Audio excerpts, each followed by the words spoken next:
Under Florida's Constitution and its statutes, the state and its agents are not permitted to claim copyright on its public records unless the legislature specifically permits it. This includes a work made or received pursuant to law or ordinance or in connection with the transaction of official business by any state, regional, county, district, municipal, or other unit of government and their associated committees and divisions created or established by the laws of the government of Florida. Text, communications, and images produced by the government of Florida and any county, region, district, authority, agency, or municipal officer, department, division, board, committee, bureau, commission, or other separate unit of government created or established by law are consequently in the public domain according to court interpretation in Microdecisions Incorporated versus Skinner. County schools, typically in support of our after school or our summer camp programs. Doesn't bind us to anything. It's just it's one option that's available to us. We have used them fairly extensively in the past, though. So with that, I'd be happy to answer any questions. Any questions for staff on agenda item 5.1? Consent. 5.2. Approve an agreement between Beasley Media Group, Inc. and the city to host the 2019 Wild Splash event at Coachman Park on March 2nd, 2019.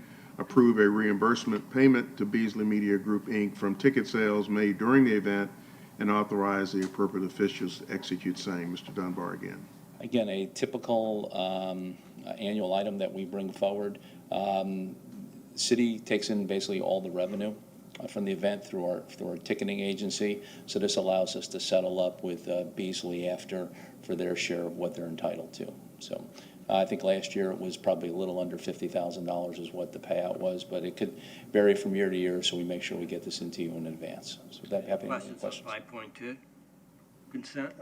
Mr. Albrecht. Yeah, I kind of read the contract on that. Your city takes in all the revenue and then cuts them a check less the $25,000 and whatever. And all the expenses that the city's entitled to, yeah. We use our ticketing account, e-tickets. So all tickets are procured through that. So then the city receives, obviously, all the revenue. So after all the expenses are paid and after the city's made whole, whatever is left then goes to Beasley. Okay, I see. Mr. Kondo. These events usually have averaged 12,500 to 13,500 people. It typically sells out every year, yes. And has it usually broken even, or from the city standpoint? from the city standpoint? The city has typically always made a profit on these events. Thank you. Mr. Poblaze. Thank you. As I recall, Wild Splash is it's a great attendance, but it pretty much trashes a lot of the arterial streets coming into Coachman Park. So the expenses you referred to, does that include the overtime hours by city personnel Yes, to clean up the town? Yes, sir. Okay, thank you. Any other questions? Consent. Yes. Thank you. 6.1. Approve an agreement between the Police Department and Exxon Incorporated for digital evidence storage and management and authorize the appropriate officials to execute same. Major Dalton.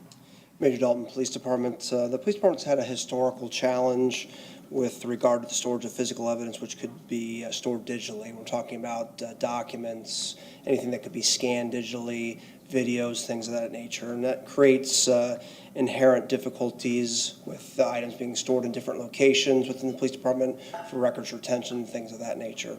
So with that in mind and trying to streamline that process, we issued RFP 2918 in cooperation with the city's finance department for a digital evidence management system.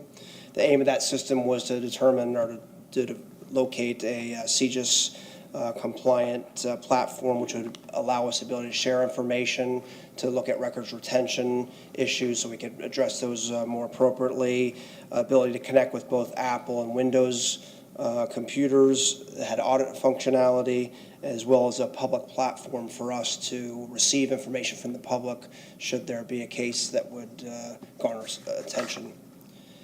Based upon the RFP proposals and presentations, Axon was selected as the preferred vendor. This agreement will essentially allow for the foundation of a interview room camera program, in-car cameras, and body-worn cameras. However, none of the equipment is being awarded at this time. The department anticipated this purchase and has funding available for the first year of the agreement in the amount of $67,600 through P1802 police equipment replacement. And in subsequent years, we'd look to fund this agreement, operating costs through operating budget, and also seeking additional authorization for the chief to sign the quote appendix, and I'm happy to answer any questions.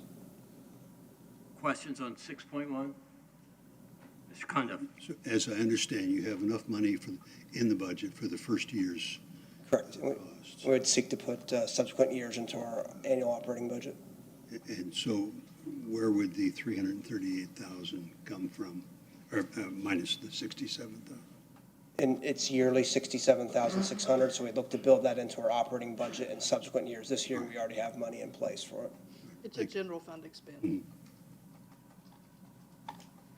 Any other questions, council? Major, I hope I'm speaking for the council, but please pass on to the chief and the men and women of our Clearwater Police Department that we're very proud of y'all, that y'all aren't going out there trying to sensationalize or mislead the public. You're out there serving and protecting the public and each one of us. So thank you from all of us. Thank you.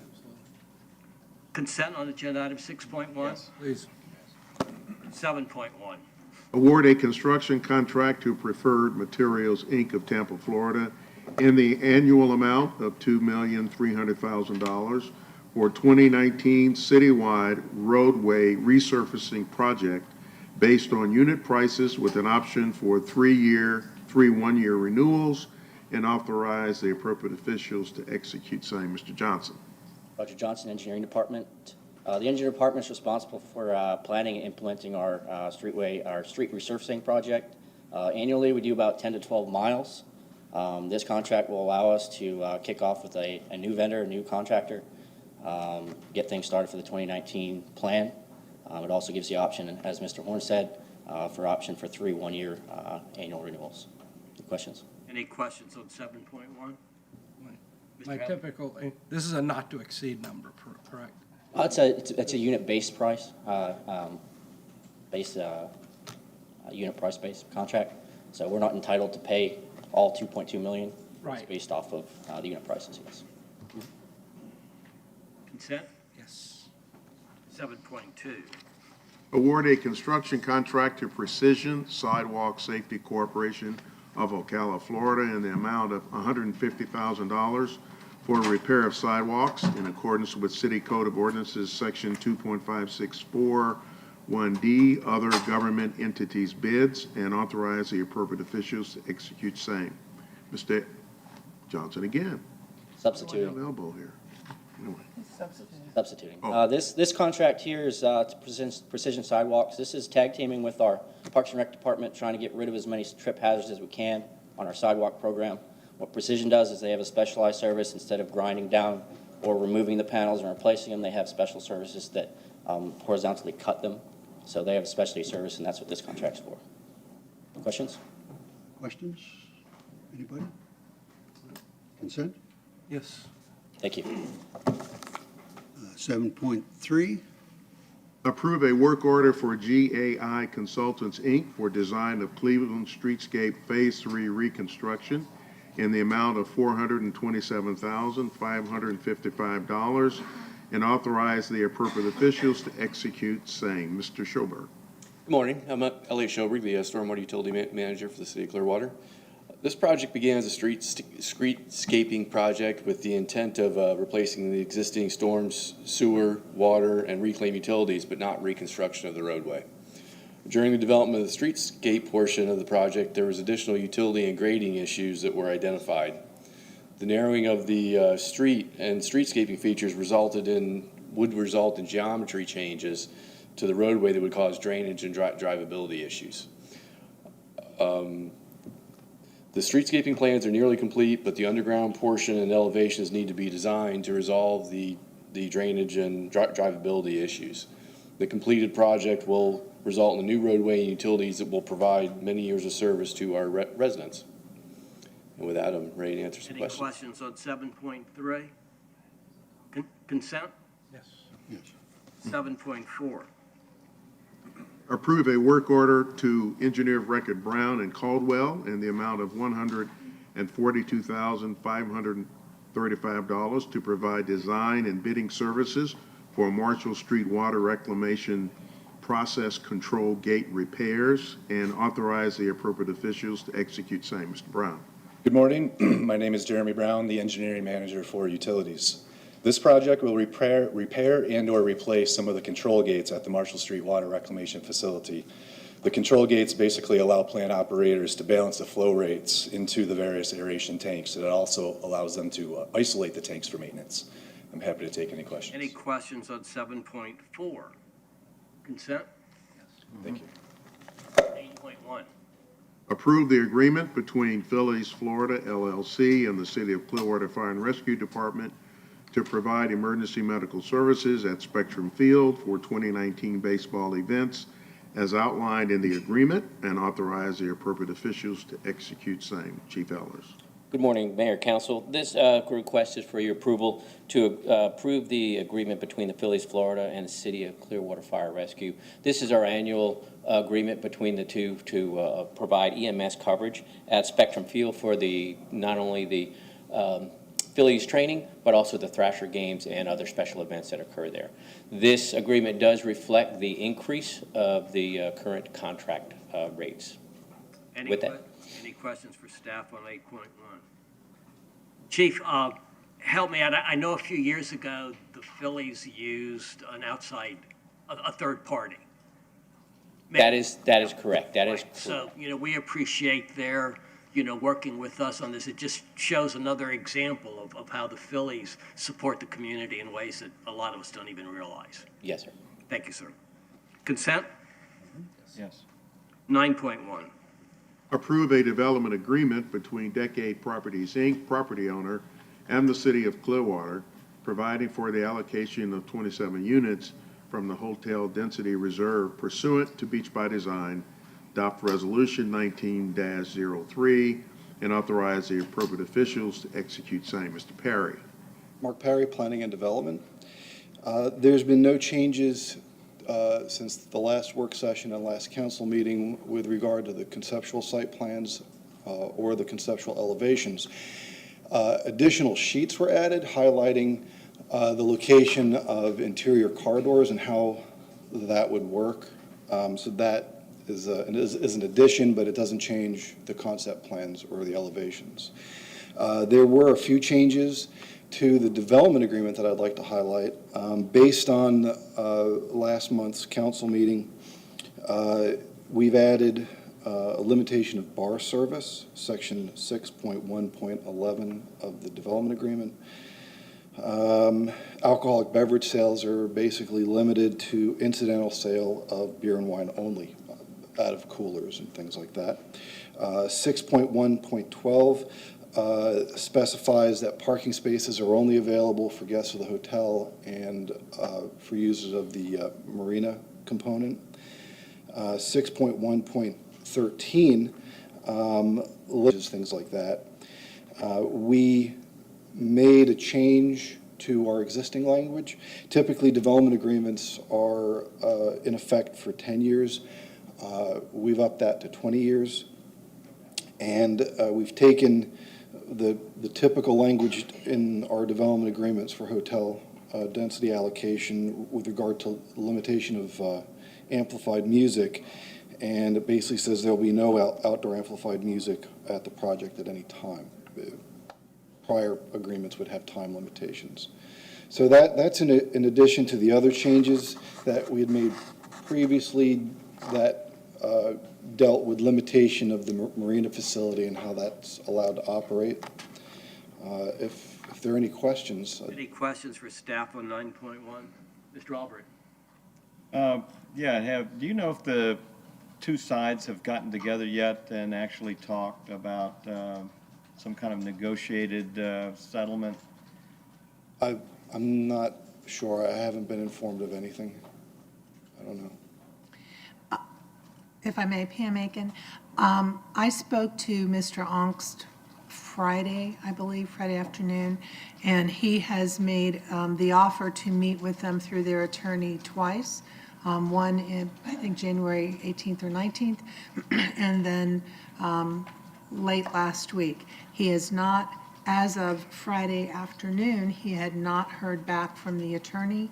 So to my knowledge, they have not met, although they did offer to provide a location and offer to meet with them. So no. I'm disappointed in this because we had quite a turnout at the last meeting of people that were concerned about this, yet they're not reaching out to the developers reaching out to them, and their attorneys giving them advice that, no, don't talk to the developer, we're gonna do it our way. Well, this is something we have, it should be last week I talked to a couple of people that came in that said, let's try to make this work. Well, there's only so much we can do as council, but if they're not willing to listen or to come to the table on this, it's disappointing to me. I'd like to make a suggestion, I don't know how I go forward with this, that we get them together before we come up with a decision, whether it goes beyond the advice of their attorney, but I would like to see as a council member that the developer and the people that are objecting to this get together and listen to the developer. I think the developer's trying to be a good neighbor with what he's got, and I think that needs to happen. Or it's going to be, the outcome I think will be better that way. We can't do that today. We would have to do that on Thursday. But it's something that I would hope that has been heard. Okay. Any other questions? Because I think Mr. Onk sent us all, at least I got a letter late Friday. Did y'all not get a, saying what Ms. Aiken had told us? So, and again, to reemphasize, they had reached out. Now, Ms. Aiken, you were going to say something? Regardless of what happens at that point, it is a noticed public hearing. So the public hearing will go forward. Right. And if you continue that for further meetings, you have the ability to do that. However, the public hearing, it won't stop the public hearing. You're going to have to do that anyway. Any other questions, Council? Ms. Aiken, a gentleman met with me, and I think with the rest of council, maybe suggesting that we not grant the full 27 units that were being requested. And I told him, and I don't know what my colleague said, but you need to reach out to the developer and see if that's something that he would be interested in. But I guess my question is, we don't have to grant the 27 units, right? We could grant a lesser amount if we wanted to? Yes, sir. You don't have to grant any units. So this is a legislative act that you have control over. This agreement is within your control. You can grant fewer units. I don't know whether or not that will meet their need, but that's why you have a public hearing. And then the other argument that we kept hearing, and I think all of us have heard, is that the units that we're granting, we don't have the authority to grant. That because this project is south of the Opal Sands, that, we're wasting everybody's time. Could you clarify that again, please? Well, we've heard that argument, and we have looked at that argument from a planning and legal perspective and disagree with it. They're taking the position that there's only two extremely limited areas. Those areas applied to the resort density pool. Thank you. I get the names confused sometimes. And it's very specific in the plan. This is a different pool. The resort density pool has been maxed out and used. We will never, one suggestion was because we hadn't sort of removed it from the plan, that somehow implied that it covered both the pool and the reserve. Thank you. But we will never remove it from the plan because these units are on the ground existing and we need to have it in the plan to support those existing units. So it doesn't mean that it applies to the reserve when the plan refers to the pool. And the reserve was set up for limited service type hotels, not resort hotels. Yes, sir. Okay, and this is considered a limited service hotel because it has no restaurant, it has no real meeting No convention space, no meeting space, yeah. Okay. Exactly right. Mr. Hamilton. And the property, and I'm not talking about the decade prior now, but the property that is on Clearwater Pass just to the, technically west, but everybody calls it north of the Sankey Bridge, where the old Hilton Hotel was. I'm talking about back when you had the frog pond at the Hilton. I'm going way back. Then it was the Holiday Inn Sunspring. When that property also has rooms, units designated for it. Did those come out of the resort pool, or are they out of the reserve, hotel density I reserve? believe they're out of the reserve. Okay, so they're mid-level, not resort units. Correct. Okay. That's the one that you're talking about doing condos, though. There's two. One was, as I recall, back when I was in Council 16, one was going to be condo, one was going to be, it's going to be two buildings. Yeah, it was going to be a mixed development. Mr. Horn. Mayor, Council, I can't resist asking this question. Typically, we have some leverage over some of the actions of the developer, in these kinds of matters. But when it's just the opposite, and it has to do with community, people, then how do we exercise leverage over them? I mean, I'm speaking specifically to your concern and your disappointment, but at the end of the day, if they don't do it, then what does the council do? I mean, I guess you'll find out Thursday night. the Thursday night. Yeah. Yeah, okay. Yeah, no, Mr. Condo. In response to the manager, one thing we could do is not give them the rooms this Thursday, which would allow them, or wouldn't force them to talk to each other, but would allow them to start over again in negotiation with the residents, or residents with the. But you're penalizing the developer who has been leaning forward, asking. We don't have to give them rooms at all. I mean, there's nothing that says they're requesting it, and they have to go back to the. But what happens if the other side then never meets Yeah, with the developer?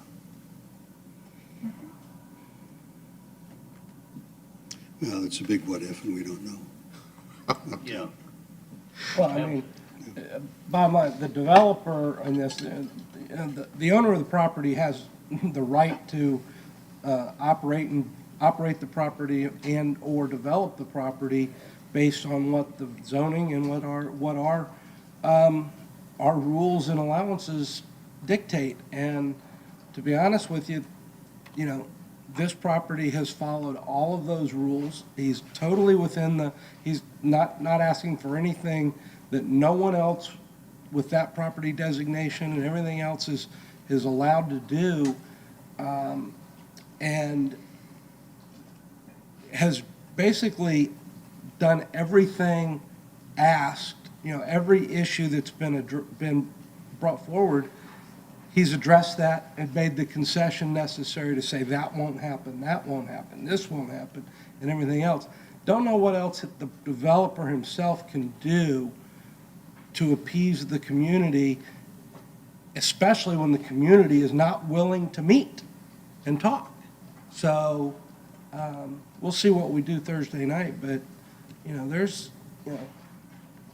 almost reminds me of what's going on in Washington right now. We're not going to give you $1 for the wall, and I don't care what your position is. Well, that's kind of where we are. If there's no bend, if you've got the flexibility of an I-beam, then we do what we have to do. So we'll see. Okay, so we'll have this on our agenda for Thursday night Thank you. at 6 o'clock or shortly thereafter. 9.2. Provide direction regarding a letter of support to the Florida Department of Transportation. Mr. Hartman. Good morning, Rick Hartman, Planning and Development. This letter of support is an opportunity for the city of Clearwater to show that it's fully engaged with regional transportation issues. As we all know from traveling to and from Tampa, the West Shore Interchange is a significant obstacle to quick and easy travel. Right now, though, the funding in the project for the interchange is not scheduled to start until 2029, and we want to be part of one regional voice, I believe. And that's what the letter is, showing that we think this is an extremely important project, that it needs to be moved up the priority list. And by speaking with one voice with both sides, even Pasco County and such, throughout the Tampa Bay region, then that shows the federal government and the state government how important this interchange and regional projects are to the city of Clearwater and to the region. So we ask for the mayor to sign this letter of support on behalf of the city of Clearwater. So are we comfortable with this, council? Yes. Yes, definitely. I even like the letter. Thank you very much. Agenda item 10.1. Approve renewal of license and maintenance services agreement with Environmental Systems Research Institute, ESRI, of Redwood, California, for an amount not to exceed $272,340 for mapping and land management software licensing and maintenance, and authorize the appropriate officials to execute same. Mr. Mayor. Dan Mayer, IT. We've used ESRI for approximately 20 years. It does all our mapping and imaging for in support of most of our utilities, urban forestry, as well as our parcel-based land management. Any questions on 10.1? This is an annual contract? This one we're bringing forward is for 3 years. We renew annually, but we're bringing 3 years forward at once. Okay. I was going to say, that's an awful lot of money for 1 year. Yeah, the annual is just about $85,000. All right. Thank you. Consent? Yes. 10.2. Approve a contract for maintenance and services agreement to Convergent Technologies Limited of Schaumburg, Illinois, for an amount not to exceed $506,392.22 for services and maintenance of hardware and software for building security control systems, and authorize the appropriate officials to execute them. Mr. Mayor, again. Mayor and Council, Convergent is our door access and security system. This is a 5-year agreement, hence the larger number. It also includes installation of access control at several additional buildings moving forward, including an emergency approval for access control at the new City Hall in the Bank of America building, which we just completed. The City Hall is not in the Bank of America. The city office is in the Bank of America building, I'm sorry. Questions on 10.2? Mr. Aldred. Yeah, under the pricing options, is the maintenance, preventative maintenance not included on that? Is there a reason why that's, or do you think that's on a? Well, we have a 1-year equipment and workmanship, and there's not a lot of wear and tear once installed, so the preventative maintenance isn't as critical. We can, all the doors automatically release. We have a problem, we turn it off and the door is open. And then we just get a call out as quick as possible. We try to ride them as long as they'll function. Okay, understand. Consent? Yes. 11.1 through 11.16 are either second or third readings. Any questions, council? 12.1. Mayor, Council, you all received a email, and I've sent you some emails, and so you're well aware of this. Clearwater Ferry, Tricia Rodriguez sent you all an email dated the 31st of December indicating her interest in participating in the spring break campaign. That email sort of confused me, and I ultimately asked her to have a meeting, and we did have a meeting with staff. And at that meeting, what emerged were a couple of things. One is that in the email, she references a request on the part of the council to ask them to report, ask Clearwater Ferry to provide a report on if the Clearwater Ferry was impacted, that their ridership was impacted at all by the previous campaigns. And then the second aspect was she submitted a proposal for the city to subsidize a discount in tickets. It was a $2 discount at the time At the end of the meeting, she had indicated that it was a $1. She kind of backed away from the $2 discount to the $1 discount. And then wanted the council to speak to its commitment toward water transportation. My focus was not so much on that conversation as it was on her request. And I've talked to you all about that individually. So what I'm asking you today is, do you want us to sit down with staff? Ed Chesney will probably represent us and negotiate an agreement for her participation during the spring break campaign. We have always involved them in the marketing aspect of it. They have not participated in the last couple of years in a more fundamental way as compared to how they would participate this year if you all, support their requests. So that's really what it boils down to. That's what I'm asking. Do you want me to sit down with, or staff to sit down with her and negotiate an agreement? Mr. Horn, let's ask the manager some questions first, on that. Do you have any questions? Mr. Hamilton? If we were to agree to this, I'm assuming we would fund it out of parking revenues, correct? Just like we are the PSTA, taking it out of parking. We could. Parking revenues? We could. We could. I mean, I would think that would be the reasonable, the logical place to take it from if we were to do it, rather than out of reserve or something like that. Right. Take it out of parking revenues. But I'm confused, well, not confused, but I'm trying to figure out exactly what Clearwater Ferry's question is about water transportation and our commitment to it, because, I mean, I'm one of those, and do we have a better idea of what she's looking for out of that? No, I do not. Okay.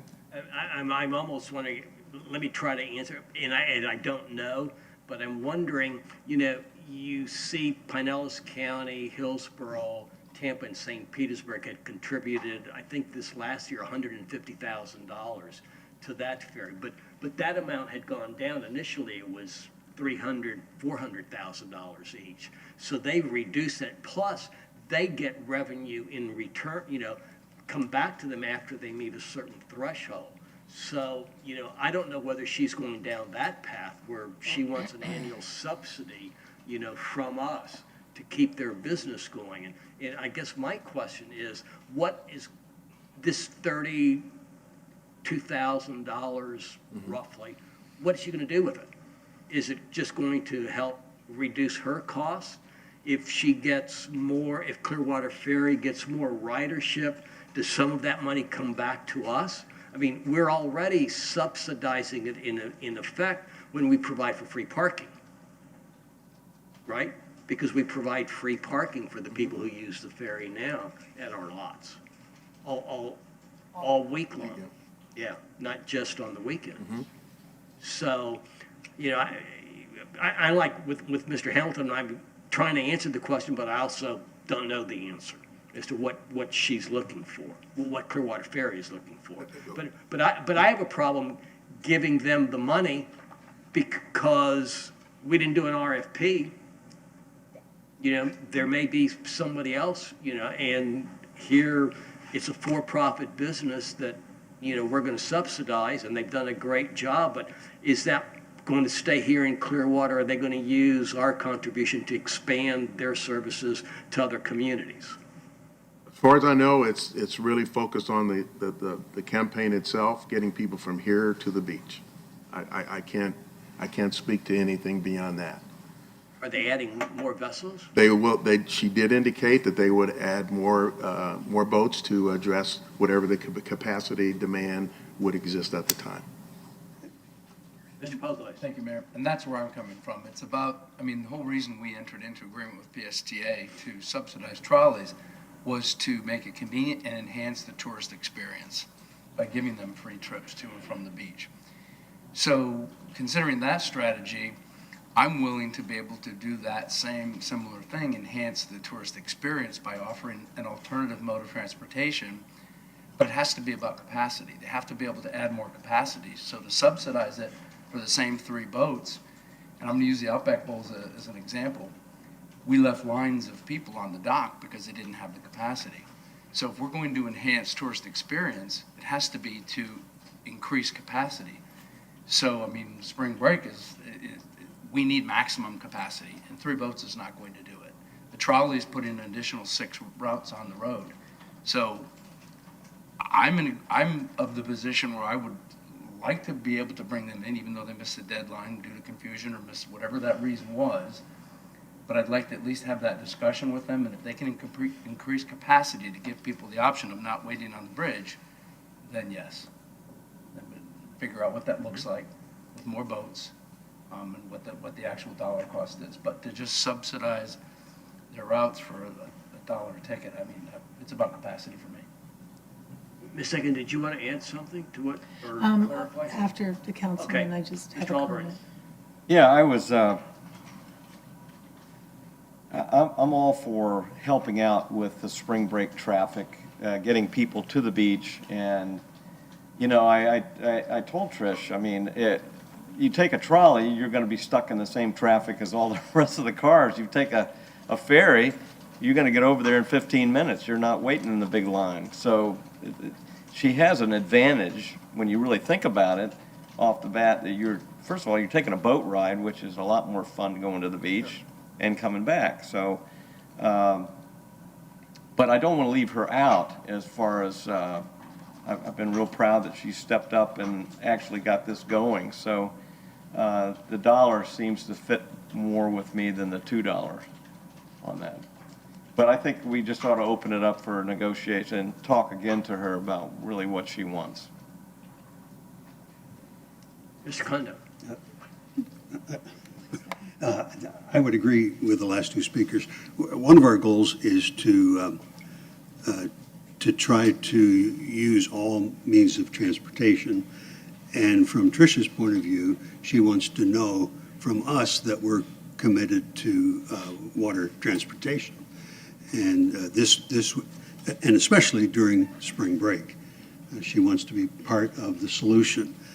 And if this amount satisfies her, it does help alleviate some of the traffic on the bridge. But I agree, in negotiations, we have to be assured that we have the boats. Just go follow. Let me see what Ms. Aiken wanted to add. What did you? I was just wanting to make sure we understand the direction. It sounds like it would, when you all finish, it sounds like it's performance-based and not a lump sum, but a amount based on performance and results, not just whatever that number is. Because the one thing that struck me, Council, was that Clearwater Ferry said that they had 40,000 riders last year. Did y'all catch that, or am I? Do y'all recall the number? I remember seeing 40,000, but I can't remember if that was the total number, or if that was during a certain period. I'm not sure. I can't remember. Yeah, but the St. Pete to Tampa ferry only had 40,000. So I was confused by her 40,000. During the campaign period in 2018, the data she's provided says 25,094. This was in the chart that she provided. 2017, it was 29,181. Now, I think, yeah, that's what and then 2016, it was 34,184. And then there's a caveated number for another time frame, but that's what she's indicated. A better destination. Yeah. Well, but that was, I didn't know whether that was year-round or just for a 6-week period, you know? Yeah. It was March, the 2018 data was March through April, and the 2017 data was March through April, and the 2016 data was March through April. Yeah. Mr. Hamilton. Well, and I'm amenable, to the negotiation of, the $1, but there's a part of me, we've got to be very careful, because if we're going to start agreeing to help fund for-profit businesses, where do you draw the line on that? where do we say, no? We have to be very careful there. But, as far as the question of water transportation, our support of it, I think there's no question we support that. The problem is, we're never going to be a Fort Lauderdale and have the water taxi service like Fort Lauderdale, because we don't allow for commercial development of our waterfront on this side, on the mainland side. We can't do it. And then on the beach side, the development is pretty much done on the water, and it doesn't have a lot of what Fort Lauderdale is, where you get off the water taxi and 3 steps and you're in this restaurant, or you get off the water taxi here, you leave this restaurant, you get on the water taxi, you take it across the waterway, you get off there and you're in another establishment. We're not going to have that type of system, but I don't think our support of water transportation is questionable in any form. But we do have to keep in mind, how much support can we give a for-profit business? Because who's going to be the next one through the door saying, hey, I'm a for-profit business, but I could use a little help too. So we've got to be very, very cognizant of that. So. Just a follow-up. And great comments, Hoyt. I think that, again, it goes back to enhancing the tourist experience. And I don't disagree with you. My question logistically was, and I wouldn't want to do this on anything, but for the spring break where we obviously have a gridlock problem, this is a great option for tourists. So, and I'm about adding capacity, so if she gets more boats, do we have the docking facilities? I know where they currently are down by Coachman Park, but for instance, the Beach Rec Center, because as I understand, their boats can go under that second bridge. If she adds, say, 3 more boats, so she can maximize capacity to justify this expenditure for the city, do we have that ability? Because aren't those docks within under 10 years, 15 years old over by the Beach Rec Center? So they could have a separate landing place over there? Because, I mean, she's going to have a hard time if she brings on a total of 5 boats or whatever, using that one dock down by Coachman Park. Mayor, if I Ms. can Silverberg. respond to that. So actually, that has been a stop on the routes. I don't know the current status. It depends on the boat, is my understanding. My recollection is that, some the profile of some boats has allowed them to serve that stop at the Beach Rec Center. I don't know the current configuration, but it depends on apparently the vessel. So we do have more landing space. We do, and we've used the one at the Beach Rec Center in the past. But let's clarify our expectations too. I don't know that she's going to be able to bring in 5 boats for March. Maybe one boat. Maybe one. One at a time. Yeah. Well, I understand there's availability of 3 more boats locally, so I don't know what you may or may not be willing to do. Well, but I think to the previous conversation around performance-based, I think an agreement would have to clearly identify what that performance is expected to be, and then you all can weigh whether you think that's sufficient. And, I think all of us have said it in one way or another. The experience of riding the boat is something that you would want to do even as a day tripper. It doesn't necessarily, Ms. Aiken, help us out though now, back to Mr. Hamilton's point of a precedent that we're setting here, and what do we have to look out for so that, next, if we do it this year, is it going to come back to us next year, and do we have to do something different? I think what you're proposing is to essentially purchase a service and enhance a service. And I think that that's the way we couch it, and that's what you contract for. Performance levels, a service that you are purchasing from them. I don't think that creates precedent for other types of things to come, or people to come back for you. And you, of course, never have to do that service again if you don't want to. It would be up to you to decide what you wanted to do next year. Okay. And if this was a service you were going to contemplate continually providing, you may want to do an RFP.